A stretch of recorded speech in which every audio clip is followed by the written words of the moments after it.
Hello, I'm Callum, I'm a nutritionist, a member of the Royal Society of Public Health, and I'm currently studying a master's degree in clinical nutrition. This podcast is a journey through our current epidemic of metabolic disease, type 2 diabetes and obesity, so we can hopefully unravel the truth about how modern day foods affect our bodies and how it isn't all calories in and calories out. Every 2 weeks, we will look at the different aspects of our modern day food environment, inspect and discover how it affects our bodies in an easy to access format, and what changes we can make to improve our health, our waistlines, and our lives. So I'm glad you're with me, let's get stuck in. Okay, so as you can probably hear, I'm in a supermarket and I'm on the hunt. So we've got some basil pesto Asda extra special. Basil 18%, rapeseed oil, sunflower oil and cheese. Okay, an absolute delicious looking Pizza Express. Mozzarella pizza, let's have a look. Wheat flour, water, tomato, chicken, and there it is, rapeseed oil. The main base on this pizza isn't olive oil, it's rapeseed oil. Now you may have guessed it already, but the theme for today's episode is vegetable oils. Okay, so this has a mark on it saying it's a healthy choice. Aromatic mixed grain salad, and there it is, rapeseed oil and sunflower seed oil. Okay, surely not. We've got olives here. Green olives, 58%. Milk, rapeseed oil. This is one of the healthiest foods that you can eat that has been turned into this, well, food that just isn't good for you at all. Now, before we go into why these types of fats are potentially damaging to our health, we need to go back in time and look at why we actually wanted to eat the oil extracted from seeds and vegetables in the first place.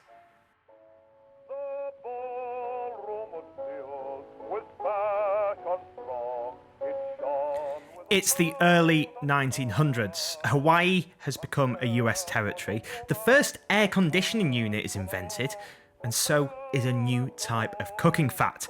It's called Crisco, and it's developed by Procter & Gamble. Now, Crisco was made from cottonseed oil.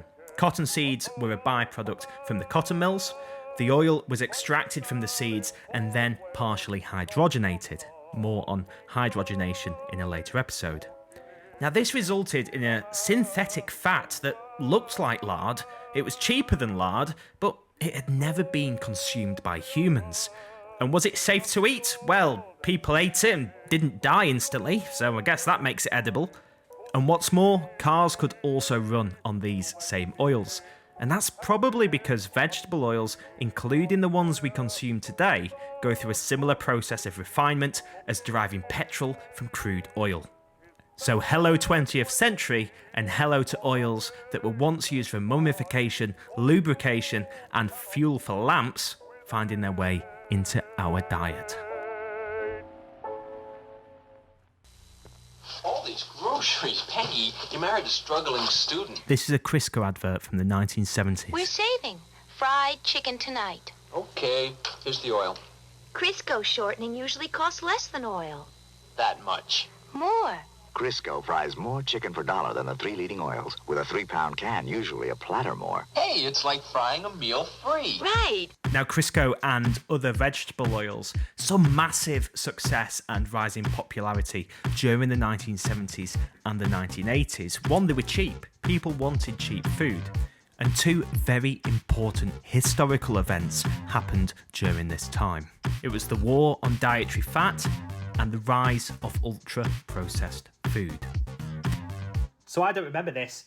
I was not even a thought in my parents' mind on March 26th, 1984, when the Time magazine showed 2 eggs for eyes and a very sad bacon rasher. And the header is cholesterol, and now that's bad news. Now, just a quick note on this. It was believed that the cholesterol you eat directly impacted the cholesterol in your body. but our bodies downplay the production of cholesterol the more we consume from our diet. And isn't a high LDL cholesterol that is necessarily bad, it's the oxidation of that LDL cholesterol that causes coronary heart disease. And what does that? Sugar. And I can see here it says in the article how cholesterol and the cholesterol you eat in food, it is bad for you and it's causing these spikes in heart disease and heart attacks that have plagued the nation in America since, well, the 1950s. Now, during the 1970s and 80s, it was believed that excess deaths due to heart disease were due to the consumption of saturated fat. So Dr. Ansel Keys and his famous 7 countries study apparently proved a connection between those countries with a high intake of dietary fat, specifically saturated fat, and a higher rate of heart disease. Now, there were 2 things that he failed to mention, however. One was that the countries that didn't fit the hypothesis were removed from the study. There were over 20 countries in the study to begin with. This resulted in the cherry picking of data.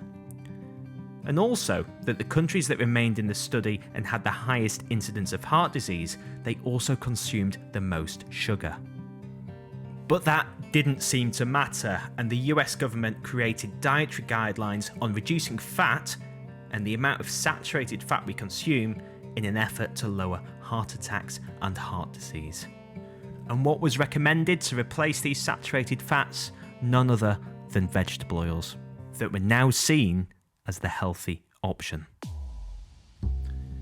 Nowadays, these oils are in everything from biscuits, chocolate, curries, sauces, pizzas, you name it. It's cheap, tasteless, and doesn't go off like natural fats. Now, you'll struggle to find foods in a supermarket that don't contain these oils, and that's one of the reasons why it's so dangerous. It's everywhere, and it can be very hard to limit or cut out unless you have a lot of time to commit to home cooking and you're not trying to eat on a budget. Now, you may be wondering, why are these so dangerous? If it's in all the food and it's so bad for you, why is it allowed to be there? Okay, so I'm looking at a table here from the British Medical Journal, and it's called Increased Risk of Death from Diet or Lifestyle Factor. And it lists different factors and the percentage increase of risk of death from each factor. So 5th is heavy drinking with a 41% increase in risk of death. 4th is physical inactivity with 48%. Wow. And 3rd is vegetable oils at 62%, putting it just behind heavy smoking. Wow, that is shocking. Vegetable oils have been proven to be pro-inflammatory, with chronic inflammation causing havoc in the body. We also haven't evolved to eat these foods. They're not found in nature. Our bodies are just not used to them. And the studies that assess the safety of these foods are short, some lasting only 2 weeks. Now let's consider smoking for a moment. No one can deny that smoking is bad for you, but one cigarette isn't going to hurt you. It's multiple cigarettes a day consumed over years that cause the bad health outcomes, and it seems to be the same with vegetable oils. Repeat consumption over years and decades are what leads to the bad health outcomes and the increased risk of death. Now, it's not all doom and gloom though. There are ways that you can limit your intake and remove it altogether from your diet. Okay, a bit of butter, chicken, garlic, olive oil. I am making one of my favourite foods. Oh, that's pretty spicy as well. Chicken curry. Beautiful! So those ready meals, the curries that you buy, and they're easy, they're on the go. We all have really busy lives, but there is so much vegetable oils in them. I absolutely love making my own curry at home. Now, it does take a little bit more preparation than what it would be getting a ready meal, but you're eliminating those harmful oils from your diet. So in this, I'm using full fat yogurt mixed with a little bit of butter, cumin, a tandoori spice blend with garlic and black pepper to make a sauce. No vegetable oils, no seed oils, a little bit of olive oil. Olives are fruit though, not a vegetable, so that's okay. And this seems to be the key, really, to eliminating vegetable oils. Trying your best to avoid ultra-processed or pre-made foods. Even avoiding long shelf-life foods, like biscuits and chocolates. Now, it does take effort, especially when you've been used to eating it for so long. And when I was a child, most of my teas, most of my lunches were made with foods containing vegetable oils. Obviously, I don't blame my parents for that. We're told it's healthy.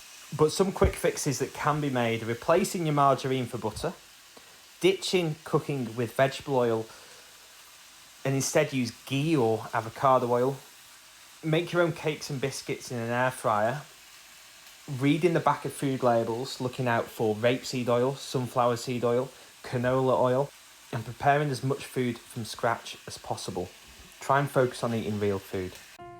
Thankfully, there is more and more scientific research pointing out just how dangerous these oils are to our health. I think we're a long way away from them ever being removed from our food supply, if they ever will be.